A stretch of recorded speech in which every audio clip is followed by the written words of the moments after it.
All right, figured I'd make a quick little video here on the 2023 bad boy Maverick that we got.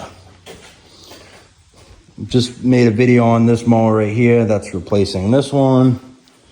Even though there's nothing wrong with this one, it's just upgrading. Well, it's not even updating, this is mostly upgrading, whatever. But again, it's a 2023. It's a bad boy Maverick. It's got the 60-inch deck, the FS730V Kawasaki twin-cylinder motor, 26.5 horse carbureted motor. This thing has, you gotta go down to the hour meter and try to see what the best way to get it is.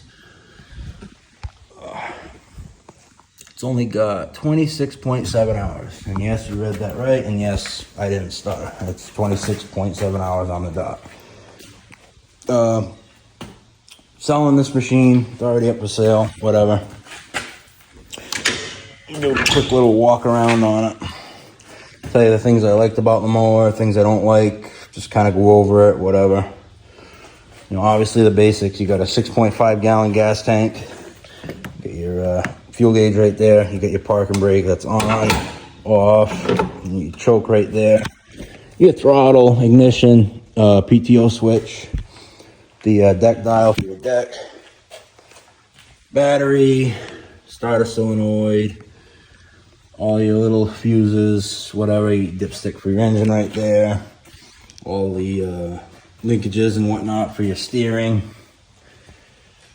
Fuel filter, all that good stuff. You can adjust the seat. This one isn't the HD, so you don't have the, you got the full suspension frame, but other than like bigger transmissions basically, and the suspension seat. Other than the suspension seat and the bigger hydros, it's basically the same unit. So yeah, this seat can slide back and forth. You got these armrests, which I'll get into that in a minute. So you got your full suspension frame right here. You got the nice rubber shock things, whatever you want to call them, dampeners. You got them on that side. ZT 3200 series hydros, and you got the other shock on that side. You got your foldable ROPS. You can go up, down like so. Nice deep pocket, which I do like here. You know, put your phone, gloves, whatever the hell you're gonna put in it. A couple cans of beer while your cup holder's being taken by another can of beer. All right, so it's got another thing. It's not important, but it's cool. You got the tread pattern that matches the tires. The nice reefer tires on it. All right, what I like about this mower, I like the fact that this, if you want to just leave it on, which you know, it wasn't even a preference. I just left it, whatever. But it actually folds down enough. It doesn't like, it ain't damaging, you know, your plastics on this side. It ain't scratching nothing, whatever. And it's nice rubber, durable rubber. And you can flip it up enough where it's not going to get caught on anything for the most part. It's out of the way. I mean, I'm not big on adjustments, but I mean, I guess these are pretty sweet. If you're a taller guy, shorter guy, whatever. We never adjusted them, just left them the way they came from factory. But you have adjustments right there. You know, another thing, it doesn't bother me. I'm 6'1", so whatever. But I mean, if you're a shorter guy, you can take these out, flip this around. You can bring the seat up if you wanted to. Like I said, that's adjustable.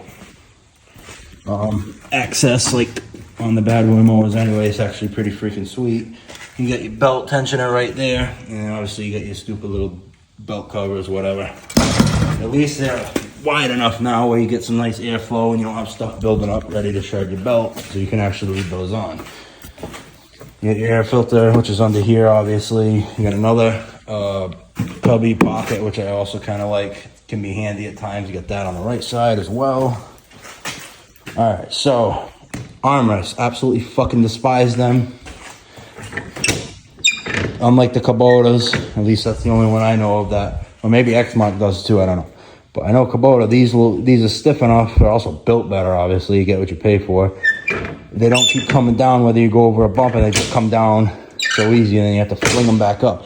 I don't run mowers with armrests down. Like I said, like I've said before, I'm a taller guy, and I got long arms. So for me to run these, all I do is keep bashing my fucking elbow into this, and I always get like catching the metal. Don't ask me how. If I don't know.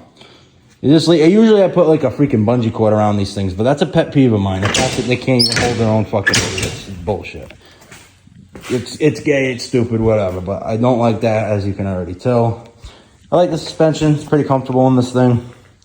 Absorbs the bumps pretty decent for what it is. You know, if you're doing landscaping and you put it on a trailer, you got that, so you don't really bend or scratch or whatever this thing, kind of fuck it up like most people do. But most people that use these are usually animals. Unlike me, I take pride in my stuff and try to keep it as nice as possible, but also get the job done. Maintain it, whatever. Tires I like on these, got nice traction. Sometimes you'll scuff the lawn if you don't turn right, but hey, whatever, get over it. But at least they got good traction, which I'd rather have that. You know, it's got a nice access to the deck under there to clean it and stuff's nice. You know, to be able to work under there, do the blades, swap them, sharpen them. Even if you wanted to just leave them on and sharpen them, whatever, you can do that. You got a nice room. As far as doing like oil changes and stuff like that, it's pretty simple. Where's your drain plug on this one? It's tucked in. There it is. So some people would have this hose kind of coming up here, but then it would leak oil everywhere when you're doing an oil change. So I just tuck it down there. I jack it up, crawl into there, whatever. I crawl into there, undo the thing, and it drains right out. You don't get all the freaking oily mess and all that bullshit on there. Then all the grass sticks to it, whatever. So I like that. It's pretty cool. If you're not like, if it's not like a Kubota where it just comes right out the bottom, it's not gonna, you know, be able to make a mess settle anywhere. That's a good option for this design. It's a nice speedy mower. It goes about 9 miles an hour. It is pretty quick little unit, turning, going forward and all that good stuff. Cuts pretty good. Obviously you're not gonna get as best cut quality on as what you pay for, like a nice machine like that. And a lot of people are like, oh, I've never heard of Bad Boy, this and that. Is it like a knockoff kind of brand? No, it's an actual fucking brand, people. Jesus fucking Christ, you don't know that by now? But anyway, yes, it's an actual brand. There's a thing I don't like is these spindles, bearings, anything like that, even in the front, they're all greaseless. The only freaking things you got that are greasable is the shit that really don't even count. You got a grease fit in there. You got the grease zerk for your steering, which, hey, it's nice, but it really don't fucking count. The bearings, pulleys, all that fucking shit is what counts for grease fittings, and of course they don't have it. So, especially the way Bad Boy's been going, and anything that's not greasable of a part, just don't expect to get a long time out of it. Out of not greasable stuff, you know, but I mean, it'll last quite a while, but just don't expect it to last like a lifetime, like so. But you know, for what it is, it's all right, I guess. Depends how much mowing, and it also depends, again, like anything, how you take care of it. If you're actually mowing shit that can be mowed, but point is, take care of it, maintain it. You know, shit happens, but still, it's going to, you know, last you a while versus just beating on it and just mowing everything in God's creation. So that shouldn't be mowed with a mower or anything like this.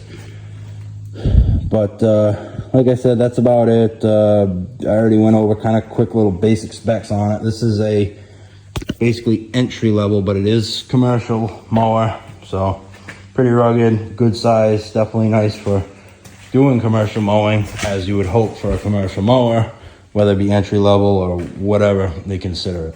It's a good mower for somebody. Again, it depends how often and exactly what kind of conditions, like I always say, you're going to be mowing in, whether you want something like this or something like that. But that's for you guys to figure out. That's just my thoughts on it. I'm not going to even kind of say my opinions of what you should get. That's up to you guys to kind of make the decision. But I got a video I got out already on this mower, saying my thoughts, whatever, as well. So like I said, that's just kind of a overview, my thoughts on a couple little things, and yeah, so this is the video on this mower.